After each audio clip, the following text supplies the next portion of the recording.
কট্টর মুসলিম আপনাকে যুক্ত করেছে, বলেন। হ্যাঁ, আপনি বলছেন জগতে নাকি অনেক কিছু ইনফিনিটি আছে, এটা একটা প্রমাণ দিবেন? জগতে আপনি কি সুনাহাগা শান্ত? এই যে গালাগালি শুরু করলেন। আপনি কি, আপনাকে গালাগালি কথা করলাম, আপনি কি সুনাহাগা শান্ত নাকি ঠান্ডা? আপনি কিছু না কাকুর আসিফ? আপনি একের গলা মানে ভয়েস চেঞ্জ করে, গলা চেঞ্জ করে আবার ঢুকে গেছেন। ভাই আপনাদের কি লাজ লজ্জা বলতে ভাই কিছু ভয়েস নাই পাল্টাইছেন নাকি? কেন? লাজ লজ্জা বলতে কি কিছু নাই নাকি আপনাদের ভাই? মানে এত মানে এত আপনাদেরকে মানে অপমান অপদস্থ করি, এত অপমান অপদস্থ করি, তারপর আপনারা আমার লাইভে মানে মানে ল্যাঞ্জা ধরে বয়ে থাকেন, মানে সারাটা দিন বয়ে থাকেন, সারাদিন আমার কমেন্ট সেকশনে গালিগালাজ করেন। মানে আপনাদের কি কোনো লজ্জা শরম বলতে কিছু নাই নাকি? ইনসেস জোন থেকে আসছেন না আপনি? ইনসেস জোনের সুনাহাগা সান্ডা না? মানে কোনো আত্মসম্মান বোধটুকু নাই একজন মানুষের? এটা ন্যূনতম আত্মসম্মান বোধটাও কি মানুষের থাকতে নাই? এত অপমান করি, এত সুনাহাগা বলি, মানে এত সুনাহাগা প্রত্যেকটা দিন। রেফারেন্স কি দিবেন নাকি গালাগালি? বাড়া বাড়া বাড়া, তোর লাইভে গিয়েও তো তোরে সুনাহাগা বলে আসছি, তোর উপস্থিতিতে তোরে বসায় রেখা তোরে সুনাহাগা বলে আসছি, এবং তোরা আপনি আমার কথা চুনাকে ঘোর। শুনছস। তো তোর লাইভে গিয়া, শোন সুনাহাগা সান্ডা, তোর লাইভে গিয়া, তোদের লাইভে গিয়া তোদের ইসের সামনে বৈশা, আহ তোদের দর্শকদের সামনে বৈশা তোদের চুনাহাগা বইলা আসছি, এবং তারপরে তোরা আমারে যুক্ত করে আমারে রাখার চেষ্টা করছস। তোদের আত্মসম্মান বোধ কতটা কম হইলে এই কাজটা হইতে পারে, এরকমের হইতে পারে যে তোদেরকে এত অপমান করি, এত অপমান করি, তোদের লাইভে গিয়ে তোদেরকে চুনাহাগা বইলা আসি, তারপরে তোরা আমার লাইভে এসে ঢুইকা বসে থাকো চিপা চাপা দিয়া। মানে তোদের কি কোনো আত্মসম্মান বোধ নাই রে? তোদের কি কোনো মান চুনা সম্মান কাকুর নাই আসিফ রে? প্রমাণটা দাও। তোদের কি কোনো মান এই যে সম্মান নাই? আওয়াজ কমা দিচ্ছি, তোর সাথে তো, রেকর্ড তোর হচ্ছে সাথে কিছু। আচ্ছা ঠিক আছে, তুই যখন আসছস তখন তোর সাথে সেই রেকর্ড যে হচ্ছে। তোরে তোরে একটা কন্ডিশন দিছিলাম। আরে কি শোন তুই আকাশ আন্ডা শোন, তোরে আমি কন্ডিশন দিছিলাম তোর সাথে কথা বলবো একমাত্র যদি ওই যে ইনফিনিটি আছে আগে। এটা প্রমাণ দেন। আরে চুপ থাক, ছাগল কোথাকার, মানে কথার মাঝখানে কথা কস কেন? আচ্ছা তোর ব্যাক স্টেজে রেখে কথা বলতেছি দিলে। শোন, তোর সাথে কথা বলবো এক কন্ডিশন, একটাই কন্ডিশন আছে। তুই আগে তোর লাইভে কানে ধরে তিনবার ভিডিও ভিডিও করবি, কানে ধরে তিনবার উঠবোস করবি, উঠবোস করে বলবি যে আসিফ মহিউদ্দিন রে আমি অনেক গালিগালাজ করছি জীবনে, এইটার জন্য আমি ক্ষমা চাই, আমি তার পা ধরে মাপ চাই, এটা বইলা একটা ভিডিও আপলোড করবি। ভিডিও আপলোড কইরা ক্ষমা চাবি তুই যে সমস্ত গালিগালাজ করছস, আমার পরিবার, আমার বাচ্চা কাচ্চা নিয়া যে নোংরা নোংরা গালিগালাজ করছো, সেগুলোর জন্য আগে ক্ষমা চাবি। ক্ষমা চাইলে ভিডিও আপলোড করবি, ভিডিওটা আমার পাঠাবি আবার ইনবক্সে, তোর ইসে তো আমি গিয়ে দেখুম না, তুই আবার আমার ইনবক্সে পাঠাবি। সেটা যদি আমি কোনোদিন দেখি, চাইলে তোরে আমি একদিন যুক্ত করে তোর সাথে ভদ্রভাবে কথা বলবো। এইটা হইতেছে তোর কন্ডিশন। তোর সাথে কথা বলার এই একটা মাত্র কন্ডিশন আছে, তোর একটা মাত্র সুযোগ আছে। তুই যদি আমার সাথে কথা বইলা তোর 14 গোষ্ঠী ধন্য করতে চাস, তোর তোর 14 গোষ্ঠী ধন্য হয়ে যাবে আমার সাথে একটু কথা, আমি যদি তোর সাথে একটু ভদ্রভাবে কথা বলি, তাহলে তো তোর 14 গোষ্ঠী 14 পুরুষ পর্যন্ত ধন্য হয়ে যাবে। সেটা যদি তুই চাস, তাহলে তুই এই কাজটা কর। কানে ধরে তিনবার উঠবস করবি, ভিডিও করবি, ভিডিও করে নিজের প্রোফাইলে সেটা আপলোড করবি, আপলোড করে বলবি যে আমি আসিফ মহিউদ্দিনের অনেক গালিগালাজ করছি, অনেক নোংরা নোংরা কথাবার্তা বলছি তার পরিবারকে নিয়ে, এটার জন্য আমি এই যে কানে ধরে উঠবস করলাম, আর কখনো এটা আমি করবো না। এইটা করলে তোর সাথে আমি একদিন ভদ্রভাবে কথা বলবো। হ্যাঁ, এছাড়া তোর সাথে কথা বলার, তোদের মতো মানে সুনাহাগা মানে অশিক্ষিত মূর্খ বলদ গুলার সাথে কথা বলার তো কোনো স্কোপই আমার নাই।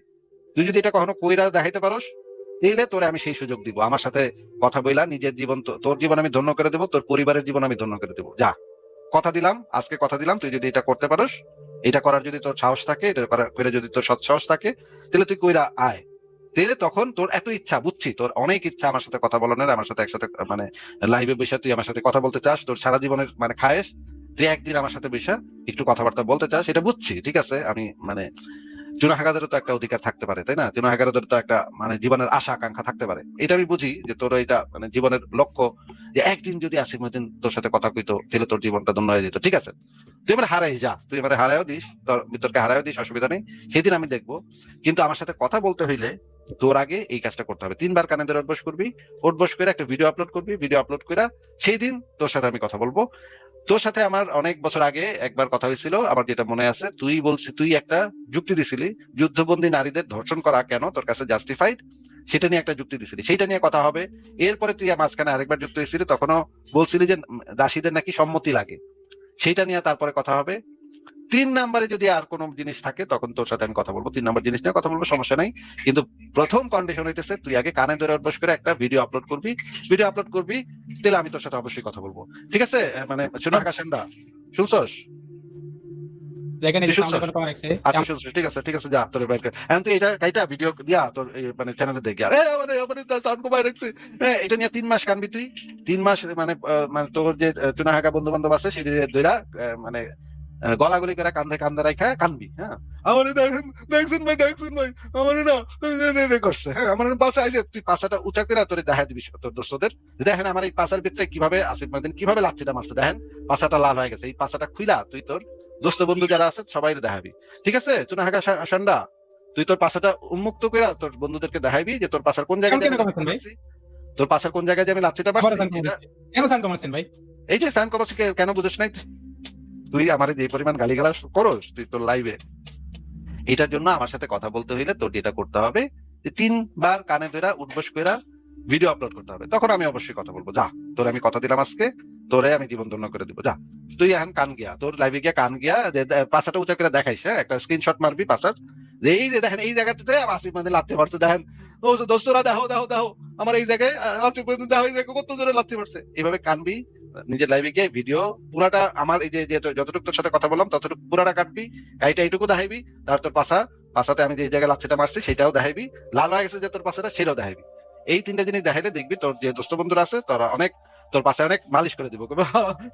শান্ত ভাই আরে পাশে আসিফ মাহদিন আপনি জোরে লাথি মারলো, আসেন আসেন মলম মেখে দিই। দেখবি তোর দোস্তরা তোরে সেখানে মলম মেখে দিবে, তুই সেই মলমটা মানে তোর পাশে রাখিস। হ্যাঁ, তো তোরে লাথি মেরা পাশে লাথি মেরা বাইর করে দিলাম। যা মানে এই চুনাহাগা সান্ডা কোথেকে যে আসে এদিক।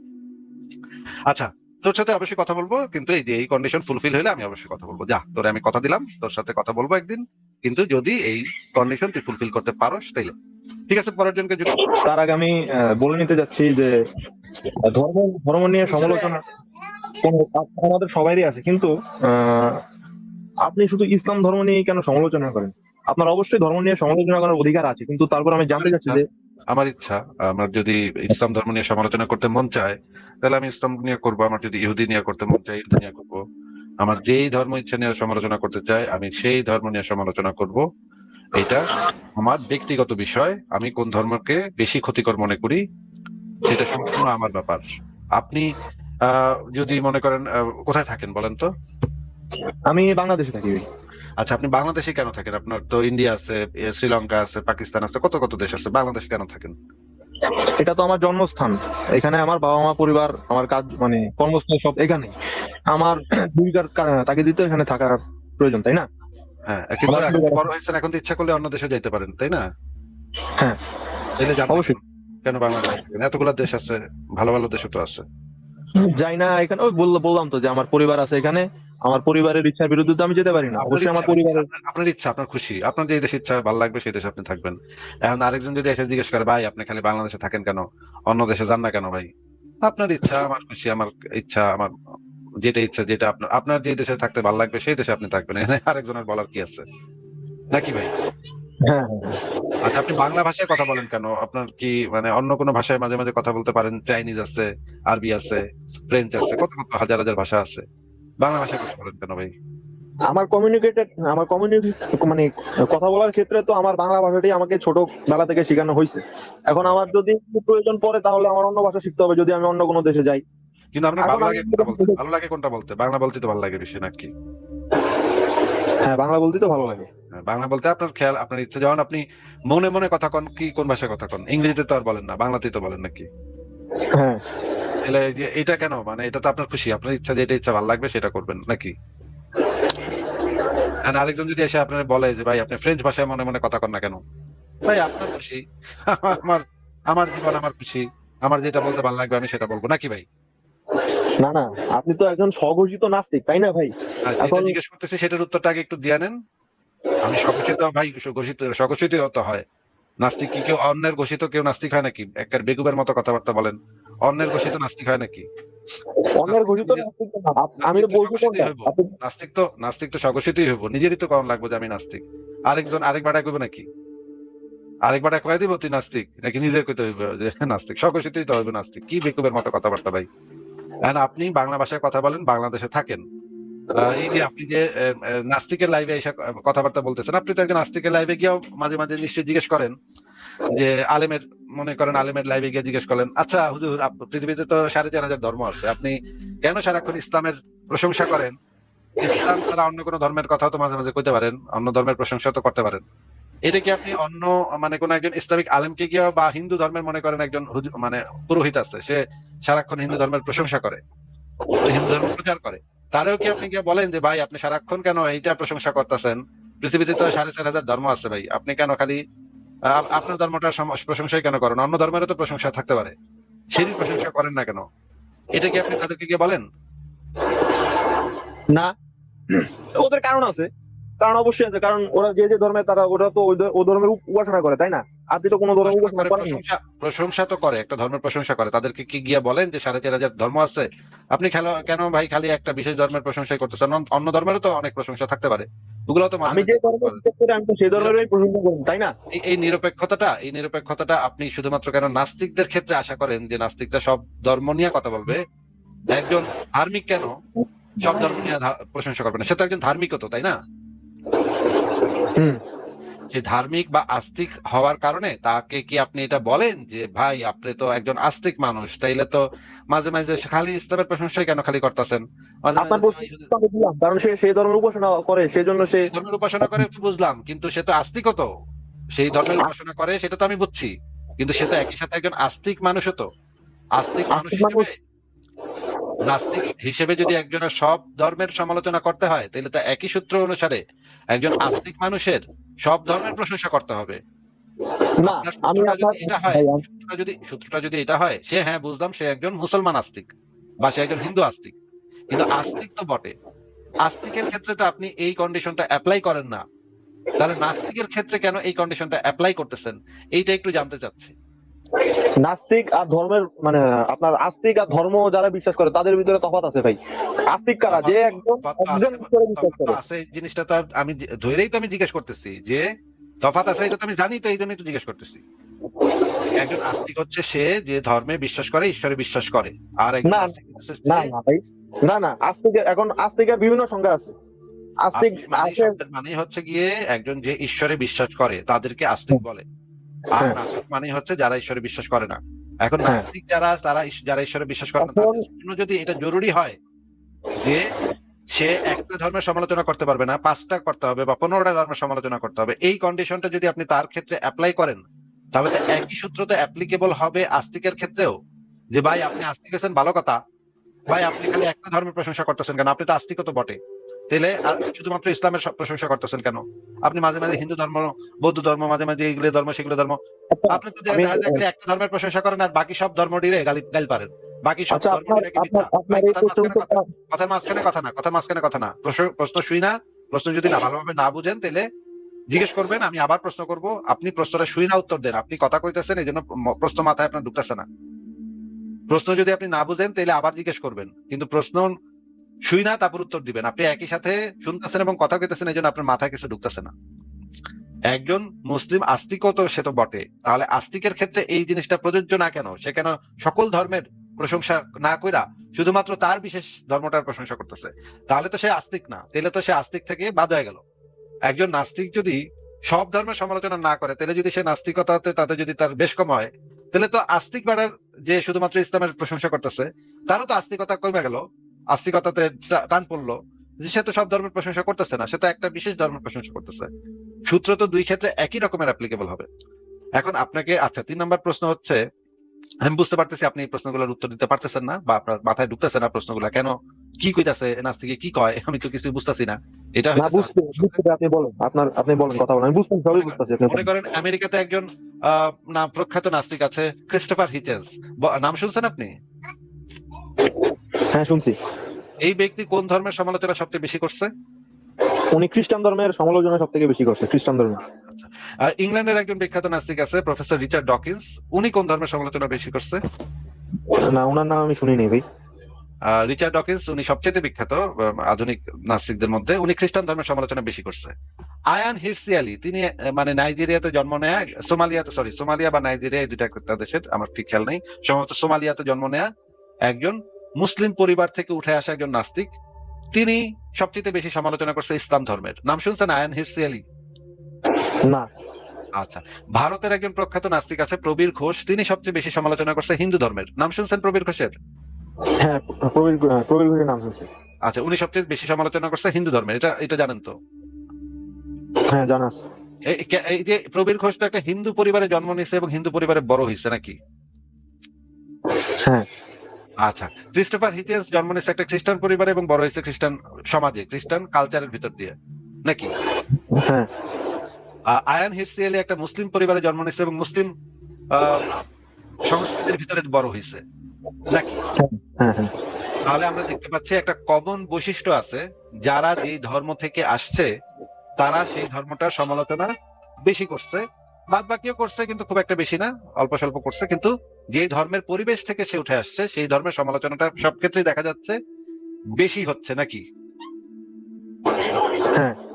এটার কারণ কি মনে হয়? যে মনে করেন আফ্রিকার একটা ধর্ম আছে পুংপুং ধর্ম, এই ধর্মের সমালোচনা করে আমার লাভ কি? কোন তো মনে করেন আমি একটা মুসলিম পরিবারে জন্ম নেয়া একটা মানুষ, যে পরে দেখতে পাইলাম যে ইসলাম ধর্মটা খারাপ, ইসলাম ধর্মটার ভিতরে অনেক জঘন্য জঘন্য বিষয় আছে এবং অন্য ধর্মগুলো পরে দেখলাম বাকি দিয়েও খারাপ, তারপর আমি নাস্তিক হয়ে গেলাম। এখন আফ্রিকার পুংপুং ধর্ম, যেটা যে ধর্ম বিশ্বাস করে মোটমাট 10 জন মানুষ, এই ধর্মের সমালোচনা করে লাভ কি কোন তো আমার? আমার কাছে তো না, আপনার লাভ বা ক্ষতি সেটা তো আমি বলতে পারবো না, অবশ্যই হয়তো আপনার জিজ্ঞেস করছি, শুধুমাত্র সেটুকুর উত্তর দেন ভাই, শুধুমাত্র সেটুকুর উত্তর দেন। এই পুংপুং 10টা মানুষ পালন করে পুংপুং ধর্ম, যারা হয়তো অন্য ভাষায় কথা কয়, যারা আমার ভাষা বুঝবো না, এই ধর্মের মনে করেন আমি 3 দিন ধরে সমালোচনা করলাম, তাতে আমারই কি লাভ আর ওই বেড়ারে কি লাভ? যে বেড়াই ধর্ম পালন করে, কার কি লাভ কোন তো? আপনার এখানে লাভ অবশ্যই আছে, কারণ যে আপনার মানে স্টেজে যারা আছে তারা ওই ধর্মের খারাপ জিনিসটা সম্পর্কে জানতে পারলো, আপনি তো মুক্ত মানা, ওই তাই ধর্মটা না? পালনই করে না 10 জন মানুষ, পৃথিবীর 800 কোটি মানুষের ভিতরে 10 জন মানুষ পালন করে ওই ধর্মের, ভালো থাকলে কি যায় আসে আর খারাপ থাকলে কি যায় আসে? কেউ তো এটা পালনই করে না, 10 জন মাত্র মানুষ, এতে তো খুঁজে পাওয়া যাবে না, সারা পৃথিবী ঘাটলেও তো খুঁজে পাওয়া যাবে না এই ধর্মের মানুষের। আচ্ছা, তাহলে ইসলাম ধর্মের সমালোচনা করে আপনার আপনার কি লাভ বা ক্ষতি এটা বলেন। এই ধর্মের নিয়ে আলোচনা করে লাভটা কি আমার? যে 10 জন মানুষ সারা পৃথিবী খুঁজা 10 জন মানুষও পালন করে না, এই ধর্মের সমালোচনা করে আমার লাভ আছে কোনো নাকি নাই বলেন? না, এখানে আপনার কোনো লাভ নাই। আচ্ছা, এখানে আমার কোনো লাভ নেই। মনে করেন আমেরিকান খ্রিস্টানরা তো বাংলা ভাষায় আমার লাইভে এসে শুনবো না এবং শুই না বুঝবো না যে হ্যাঁ খ্রিস্টান ধর্মটা অনেক খারাপ, আমরা খ্রিস্টান ধর্মটা চলো আমরা খ্রিস্টান ধর্মটা এই জঙ্গি টঙ্গি গিরি থেকে মানে বিরত থাকি, খ্রিস্টান লোকেরা তো আমার লাইভ শুনবো না নাকি? না, তাহলে ইহুদিরা, ইসরায়েলের ইহুদিরা কি নিশ্চয়ই আমার লাইভ শুনতেছে নাকি? মানে হিব্রু ভাষায় যারা ইহুদি আছে তারা তো বসে বসে আমার লাইভ শুই না, ওরা বুঝবো যে হ আসিফ মহিউদ্দিন তো ঠিকই কইছে রে, ইহুদি ধর্মের ভিতরে তো অনেক জঙ্গিবাদ আছে, চল আমরা ইহুদি ধর্ম ত্যাগ করে নাস্তিক হয়ে যাই, এটা তো আর করবো না তারা নাকি? না। আচ্ছা, তাহলে দেখা গেল পৃথিবীর বেশিরভাগ অন্য ধর্মের মানুষ তারা আমার লাইভ শুনবই না। তাই আমার মানে অডিয়েন্স কারা? আমার অডিয়েন্স হইতেছে বিশেষ করে বাংলাদেশের মানুষ নাকি? হ্যাঁ, বাংলাদেশের বেশিরভাগ মানুষ কোন ধর্ম পালন করে ভাই? আপনার মুসলিম, ইসলাম ধর্ম, হিন্দু ধর্ম। আচ্ছা, আমি কোন ধর্ম থেকে উঠে আসছি? আপনি ইসলাম ধর্ম থেকে আসছেন। আচ্ছা, কোন ধর্মটা সম্পর্কে বেশি জ্ঞান অর্জন করাটা আমার পক্ষে বেশি স্বাভাবিক, ইহুদি ধর্ম নাকি ইসলাম ধর্ম? ইসলাম ধর্ম। তাহলে যেই ধর্ম সম্পর্কে আমি জানি আমি তো সেই ধর্ম নিয়েই কথা বলবো, নাকি আমি আফ্রিকার পুঙ্গা পুঙ্গা ধর্ম নিয়ে কথা বলবো? যে ধর্ম নিয়ে বেশি জানেন ওইটা নিয়ে আপনার বেশি কথা বলা উচিত, কিন্তু আপনার ওইসব ধর্ম নিয়েও তো কথা বলার মানে মাঝে মধ্যে দরকার, প্রয়োজন, তাই না? কেন কেন কেন প্রয়োজনটা কেন সেটা আমি জানতে চাচ্ছি, প্রয়োজনটা কেন? মনে করেন এমন একটা ধর্ম আছে, চীনের একটা তাও ধর্ম আছে, এই ধর্ম নিয়ে আমি কেন সমালোচনা করতে যাবো? কি দরকার আমার? যে আমরা যারা অডিয়েন্স আছি তাদেরও তো জানার প্রয়োজন আছে। এখন তাদের কি আমাদের জানার প্রয়োজন আছে? আমি তো এটাই জিজ্ঞেস করতেছি যে আমার কি প্রয়োজন আর তাদের কি প্রয়োজন, এটা আপনি আমারে বুঝায় বলেন। তাও ধর্মের সমালোচনা শুনে কে কি করবো, কার কি লাভ? তার অবশ্যই লাভ আছে, আপনি তো স্বগত, আপনি সেটাই তো কি লাভ? নাস্তিক। সেটাই তো জিজ্ঞেস করতেছি কি লাভ ভাই, আল্লাহর হস্তে ভাই, আমি জিজ্ঞেস করতেছি কি লাভটা কি, একটু আমার একটা উদাহরণ দিয়ে বুঝান কি লাভ?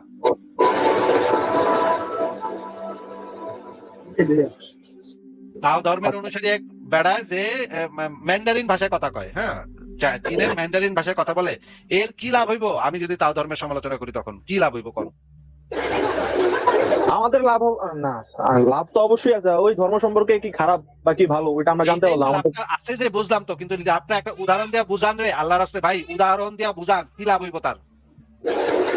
সে ধর্মের কুসংস্কার সম্পর্কে জানতে পারলো, সে আইসা বাংলা ভাষায় আমার কথা শুনবো এবং বুঝবো, ম্যান্ডারিন ভাষায় কথা কয় তাও ধর্মের অনুসারী, সে আইসা আমার বাংলা ভাষায় আমার কথা শুননা বুঝবো, বাংলাদেশের আসিফ মহিউদ্দিন তো ঠিকই কইছে রে, দেখছস কত ভালো কথা কইছে, হ্যাঁ তাও ধর্মের ভিতরে তো খারাপ আছে, এটা শুননা বুঝবো নাকি?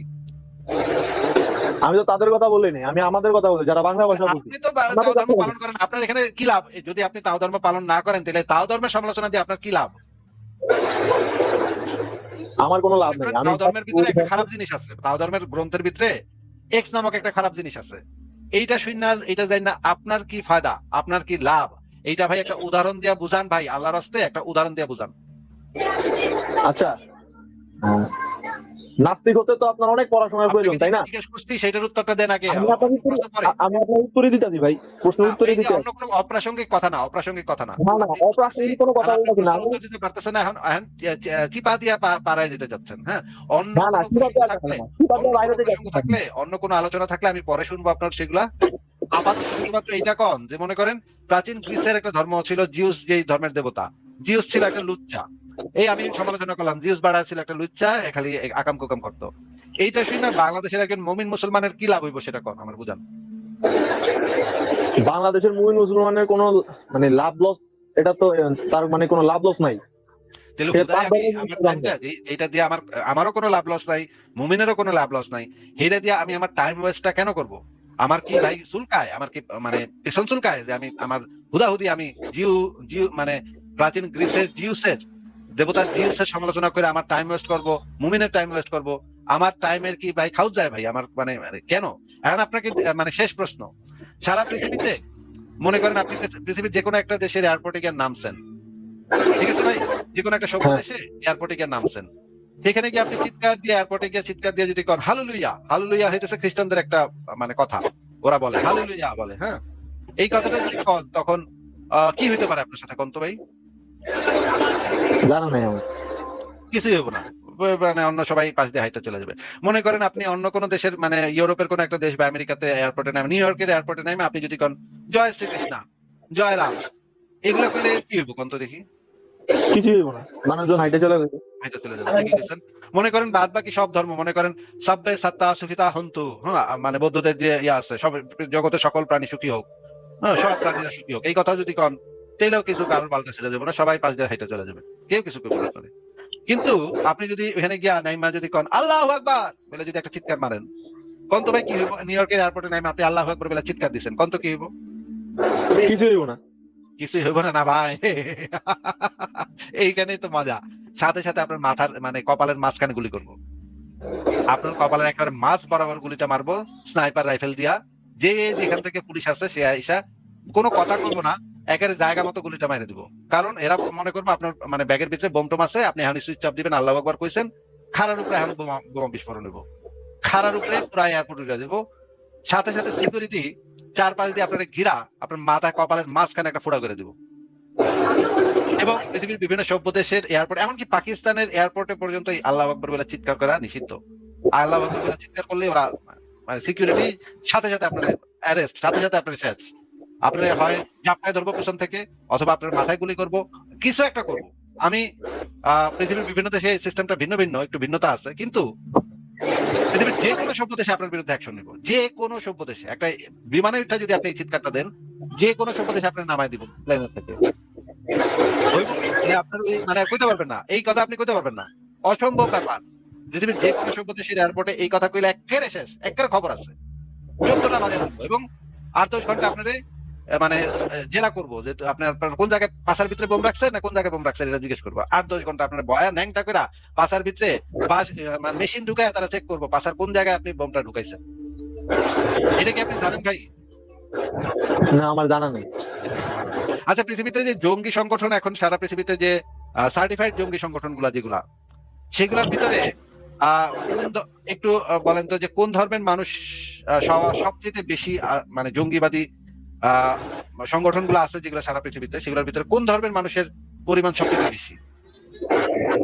ইসলাম ধর্মের।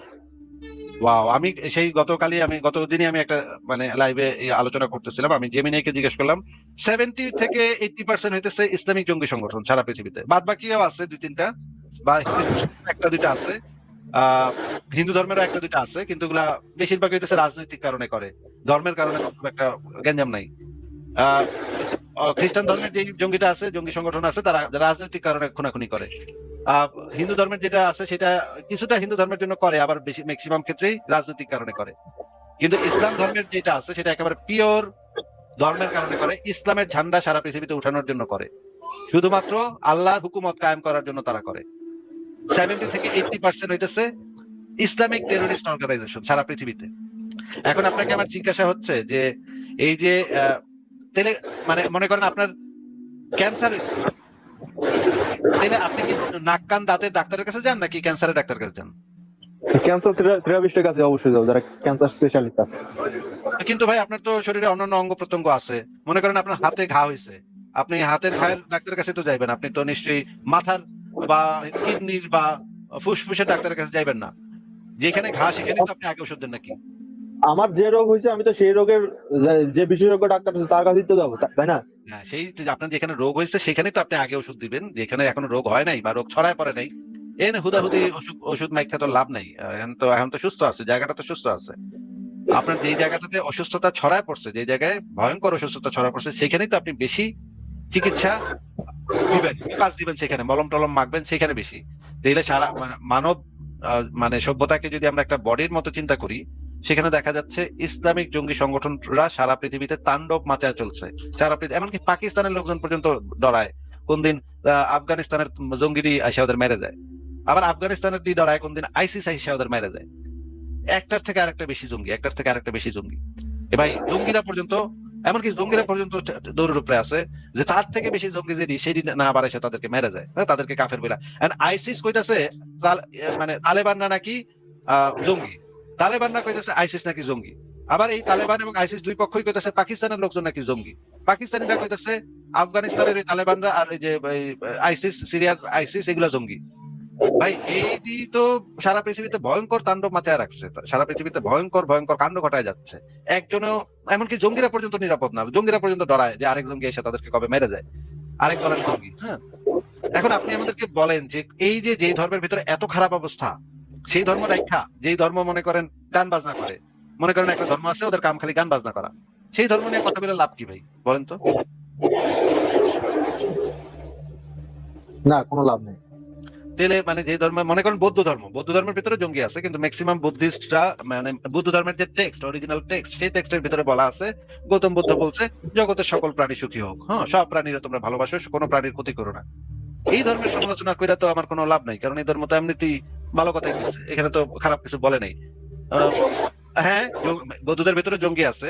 মিয়ানমারের যারা বুদ্ধিস্ট আছে, বুদ্ধিস্টের ভিতরে দুইটা ভাগ আছে বড় বড়, একটা ভাগ হইতেছে একটু জঙ্গি মনস্ক, আর একটা ভাগ হইতেছে একটু শান্তি প্রিয়। তো এই যারা জঙ্গি মনস্ক তারা আবার দেখা যাচ্ছে যে তারা তো আমার কথা শুনবো না, যে সমস্ত মিয়ানমারের জঙ্গি তারা তো আর আমার কথা শুনবো না। তো এই ধরনের সমালোচনা করে তো আমার কোনো লাভ নাই। আমার লাভ আছে বাংলাদেশের মুসলিমরা যারা আমার কথা শুনবে, তাদের ধর্মটার ভিতরে কি আছে এবং সেই যে ধর্ম সম্পর্কে আমি খুব ভালোভাবে জানি, সেটা নিয়ে কথা বলে আমার লাভ আছে, তাদেরও লাভ আছে। তাহলে ওই হুদাহুদি আমি মিয়ানমারের জঙ্গি বুদ্ধিস্টদের সমালোচনা করে আমারও লাভ নাই, তাদেরও লাভ নেই। তাহলে আমি কেন আমার হুদাই সময়টা নষ্ট করতে যাবো ভাই? আমার মনে হয় আমি আপনাকে যথেষ্ট উত্তর দিয়ে ফেলছি। এখন আপনি যদি উত্তরটা বুঝে না থাকেন তাহলে আপনি লাইভটা আবার শুনেন। এখন বলেন, আপনার কি দ্বিতীয় কোনো প্রশ্ন আছে? দ্বিতীয় প্রশ্ন হচ্ছে, আপনারা নাকি হিন্দুত্ববাদী যত সংগঠন আছে ওইখান থেকে আপনারা নাকি আর্থিক সহযোগিতা বা সাহায্য পান, এই জন্য নাকি আপনারা ইসলামের বিরুদ্ধে বৈষম্য ছড়াইতেছেন বা খারাপ কথা ছড়াইতেছেন। এটা সম্পর্কে কি আপনার কাছে কোনো প্রমাণ আছে? আমিও তো শুনলাম ভাই, আপনি গতকাল রাতে আপনার একটা মেয়ের রেপ করছেন, এটা আমিও শুনছি, কিন্তু আমি জাস্ট শুনছি। এখন শুনছি, এই কথার তো কোনো মূল্য নাই ভাই। হ্যাঁ, আপনি যেটা বললেন সেটাকে দলিল প্রমাণ সহকারে প্রমাণ করতে হবে। যদি প্রমাণ করতে পারেন তাহলে আপনি আমার কাছে এখানে প্রমাণ দিতে পারেন, আমি আপনার প্রমাণগুলো দেখি যে কোথায় আপনার প্রমাণ আছে। নইলে আমিও তো শুনছি আপনি গতকাল একটা মেয়েকে রেপ করছেন, এটাও আমি বলবো যে আমি তো শুনলাম ভাই গতকাল রাতে আপনি একজন মেয়েকে রেপ করছেন, সেটা তো আমি বলবো যে শুনছি। হ্যাঁ, যদি প্রমাণ না থাকে তাহলে আপনার শোনা এবং আমার শোনা সিমিলার হয়ে গেল। দলিল প্রমাণ ছাড়া তো কেউ উপরে কোনো অ্যালিগেশন দেওয়া যায় না, তাই না? প্রমাণ পাইতে তো আমি বলছি। কথাটা শেষ করতে দেন, কথাটা তো শেষ হয়নি, কথার মাঝখানে কথা বলেন কেন? যদি আপনি প্রমাণ করতে না পারেন তাহলে তো আপনার কথা এবং আমার কথার মধ্যে কোনো পার্থক্য নাই। আমিও শুনছি, আমিও বলবো আমি শুনছি ভাই, উদ্দেশ্যে কইছে শুনছি। আর আপনিও তো যদি প্রমাণ করতে না পারেন তাহলে আপনার কথাটাও সেই সিমিলার হবে। এই শুনছি কথার তো দুই পাশের কোনো মূল্য কোথাও নাই। এখন আপনি তাহলে আমাদেরকে সেই প্রমাণটা দেন যে আমি কোথাও থেকে আর্থিক সাহায্য নিছি, সেটার প্রমাণটা আপনি আমাদেরকে দিয়ে দেন ভাই। সেটা আছে, সেটা মানে আস্তিক যারা লাইভ করে তাদের লাইভই দেখছি। ওই যে প্রমাণটা তো তাদের দেখছেন, তাহলে ওইটা দিয়ে দেন এখানে, প্রমাণটা দিয়ে দেন এখানে। আচ্ছা, লাইভটা তো অনেক বড়, লাইভের লিঙ্কটা কি আমি দেবো ওদের? লাইভের লিংকের ভিতরে আমি কেমনে প্রমাণ খুঁজতে মানে বসবো কোথা থেকে? আপনার কাছে যে প্রমাণটা আছে, মনে করেন প্রমাণ কি হতে পারে? আমার ব্যাংক স্টেটমেন্টে দেখা যাচ্ছে ভারতের একজন হিন্দুত্ববাদী আমার অ্যাকাউন্টে টাকা পাঠাইছে 1 কোটি, বা ইহুদি কোনো একটা সংগঠন, জীবিত সংগঠন, তারা আমার ব্যাংক অ্যাকাউন্টে টাকা পাঠাইছে 500 কোটি। এরকম কিছু একটা ব্যাংক ট্রানজাকশন তো দেখাতে হবে আপনার। যদি এটা প্রমাণ করতে হয় তাহলে তো এটা একটা ব্যাংক ট্রানজাকশন দেখাতে হবে। মানে মনে করেন এক মুমিনা কইছে যে হ্যাঁ নাস্তিক আসিবে টাকা পায়, এটা তো প্রমাণ হতে পারে না। লাইভের ভিতরে না, আজকে কথার মাঝখানে আবারও বারবার কথা বলতেছেন ভাই, কথার মাঝখানে আপনি বারবার কথা বলে যাচ্ছেন। আমি তো কথাটা শেষ করি নাই, আপনাকে তো বলতে দিচ্ছি না, তাহলে আপনি কথার মাঝখানে কেন বলে যাচ্ছেন? আপনি একটু মিউট রাখেন, নিজেকে মিউট রাখেন, আমার কথাটা শেষ হোক, তারপর আনমিউট করেন। হ্যাঁ, মনে করেন এইটা কিভাবে প্রমাণ করা যেতে পারে? কুদ্দুসে আমেরিকার ডোনাল্ড ট্রাম্প থেকে টাকা পায়, এই জিনিসটা কিভাবে প্রমাণ করা যেতে পারে? এটা প্রমাণ করার প্রসিডিউর কি? এটা প্রমাণ করার প্রসিডিউর হইলো কুদ্দুসের ব্যাংক স্টেটমেন্টটা আপনার জোগাড় করতে হবে। ব্যাংক অ্যাকাউন্টে, মানে যেই অ্যাকাউন্টে ব্যাংক গেছে, দেখেন যেখানে ব্যাংক অ্যাকাউন্ট আছে সেখানে এই যে ব্যাংক স্টেটমেন্টটা, বাৎসরিক ব্যাংক স্টেটমেন্টটা কালেক্ট করতে হবে। সেখানে লেখা থাকতে হবে যে অমুক তারিখে অমুক ডেটে আমেরিকান ডোনাল্ড ট্রাম্প তাকে 100 কোটি টাকা পাঠাইছে। এইটা দেখাইতে পারলে এটা প্রমাণ হয় যে তাই তো, ঠিকই তো, দেখা যাচ্ছে একদম ভ্যালিড প্রমাণ। এটার তো কোনো, তখন আবার ভেরিফাই করতে হবে এটা আবার কাগজটা, মানে ব্যাংক স্টেটমেন্ট আবার বানায় আনছে নাকি।